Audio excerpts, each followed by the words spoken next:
Hi, and welcome to today's episode. I have a special episode planned today, a segment that combines two of my passions, my passion for photography and my passion for fitness. And I'm going to pose a question to you out there. Are you fit enough to be a photographer? Now, most of you out there are thinking, how do I have to be fit to be a photographer? I'm not an athlete.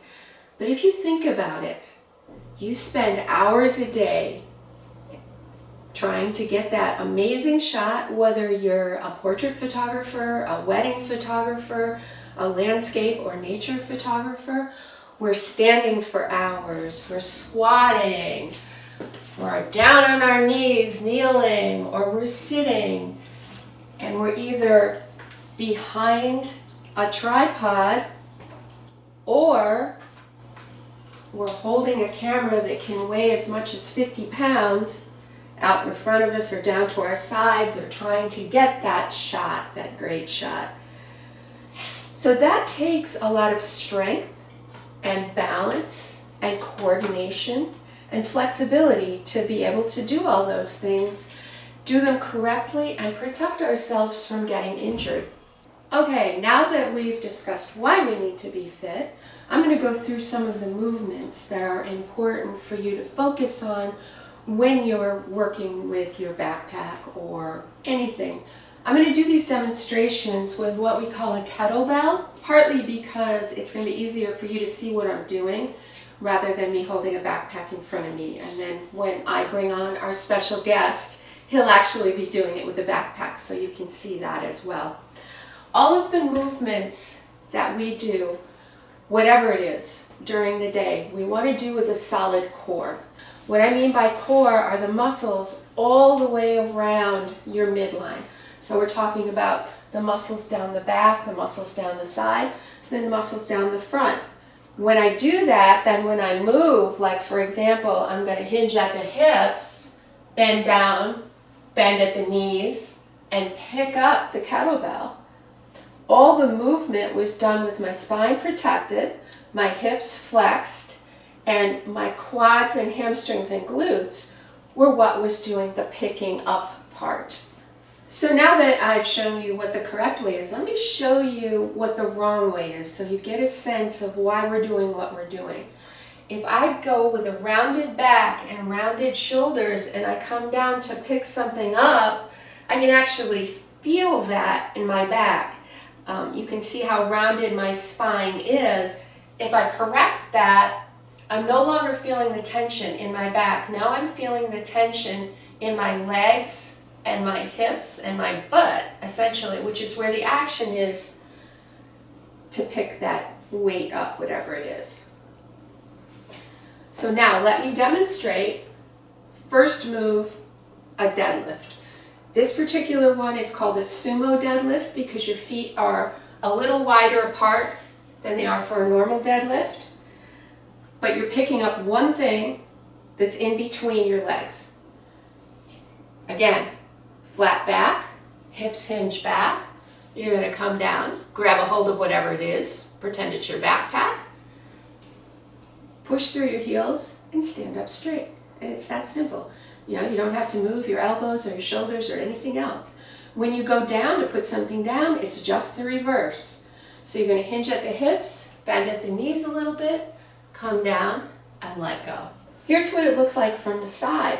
First movement, hinge back at the hips. I'm looking straight forward, but I'm not letting my neck crank up. I'm keeping my neck nice and flexible. Hinge at the hips, hinge at the knees, come down, grab my weight, and stand up. That simple. Same thing when you go down.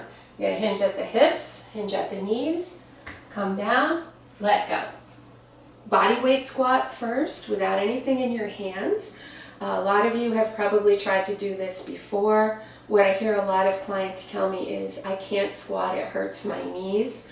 I have trouble getting up and down out of a chair. Part of the reason for that is that you're not doing it correctly. If you do it correctly, it takes the pressure off your knees and off your ankles and uses all of the muscles that we just talked about for the deadlift for the squat. So here's what it looks like. You're going to want to set your feet so that they're about a shoulder width apart to start with. Some people find it easier if they turn their toes out a little bit. We're not pliing, so we don't want to get that much, but just a little bit. First thing that happens, the hips go back first. Then you come down, bend your knees. I like to put my arms out like this because that keeps my torso from pitching forward. So a nice straight torso. We're going to come down so that this part of our leg is parallel to the floor. If you can. If you can't, that's fine. But this is kind of what we're looking for. And again, as you come up, you're pushing through your heels so that you're using your leg muscles and your butt muscles to make that squat happen. Now, if you haven't done this in a long time or ever, it's better to start squatting to a chair or a stool. I have a stool here, and I'm going to show you from the side what this whole process looks like squatting to a stool. I'm going to set my feet about shoulder distance apart, turn my toes out a little bit, make sure that you're going to hit the stool, no falling down there. Hips go back first, arms come out, we're going to come down, touch the stool, don't sit there and take a nap, just touch the stool, come right back up. And this is what it looks like. Okay? So you get the sense. I'm not feeling this in my knees at all at the moment. Another reason to use the stool is it's difficult to do it incorrectly. So from the side, if I do it wrong, what happens with a lot of people when you say squat, the first thing they do is they bend their knees. If you see, if I bend my knees, automatically my center of gravity is thrown backwards. So now I've not only got all of the pressure on my knees, I've got a balance issue. So now in order to fix that, I've got to do this, and then I've just kind of created my knees over my toes, which is not where you want to have your knees. And if I fix all this, if I push my knees back, my hips back, now my knees are over my ankles as I come down and do that squat. So this is what a squat using a weight will look like. Again, to pick up that weight, we're going to do the same thing we did with the deadlift. Hips go back, knees come down. Pick up my kettlebell or backpack or whatever weight it is I have. Now I'm going to bring child, grandchild, puppy dog, whatever you have. Now I'm going to bring the weight up closer to my chest. As I hold it, I'm going to do that squat. Okay?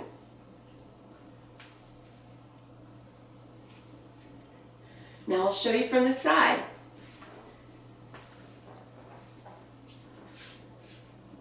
Hips back first, down into the squat, up, and up. This movement is called ground to overhead. So anytime you're picking up something from the floor and putting it somewhere that's higher, something up on a shelf, something in the overhead compartment of an airplane, anytime you're doing any kind of lift like that, you're using your entire body. So what it looks like, we're going to put together some of those components that we just did. Hips hinge back first. We're going to come down and soften our knees. We're going to deadlift it up. Then we're going to keep going. We're going to pick it up, shift our hands, and push it overhead. Come down, same way. Shift your hands about chest level, and come back down. Notice my elbows are coming up first. I'm shifting and pushing. Come down, turn your hands, and come down.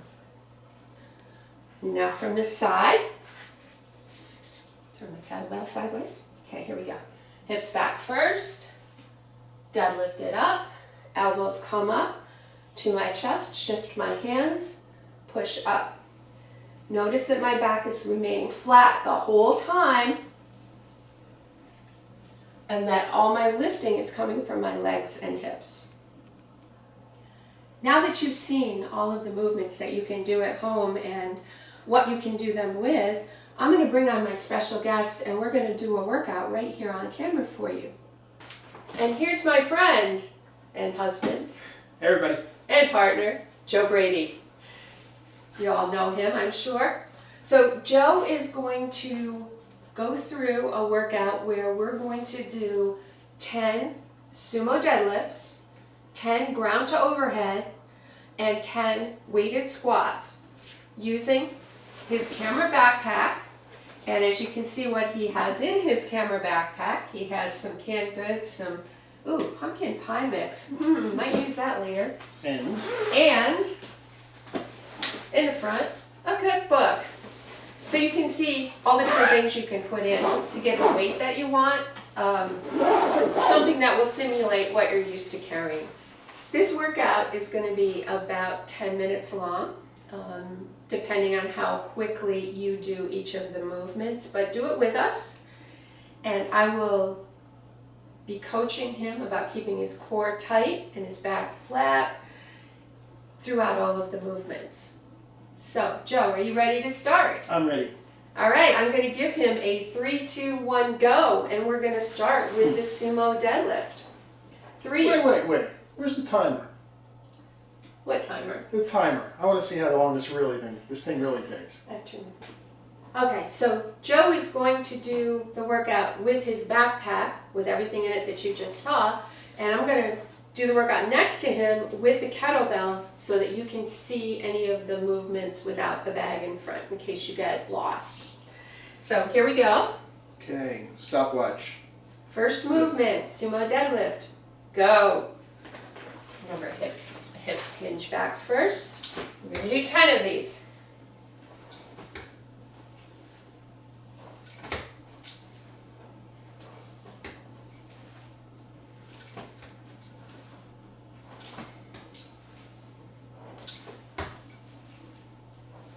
I've lost count already. This is 10. Okay.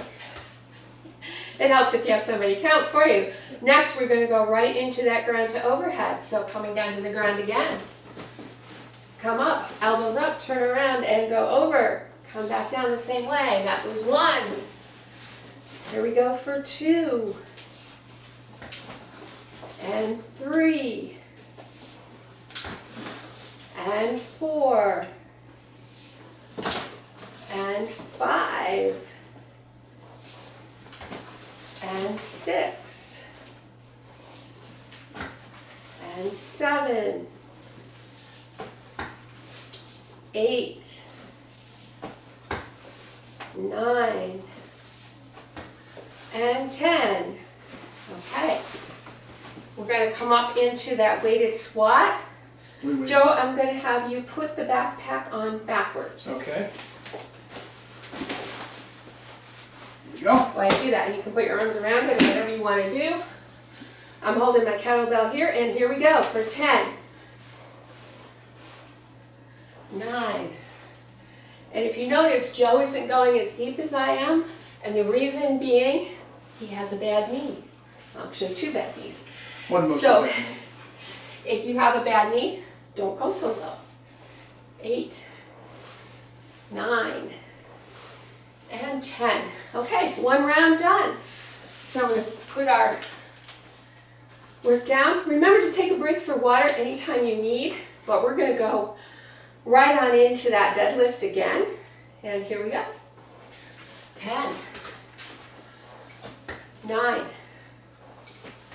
8, 7, 6, 5, 4, 3, 2, 1. Next into the ground to overhead. And 1, 2, 3, 4, 5, 6, 7, 8, 9, and 10. Bring that weight up.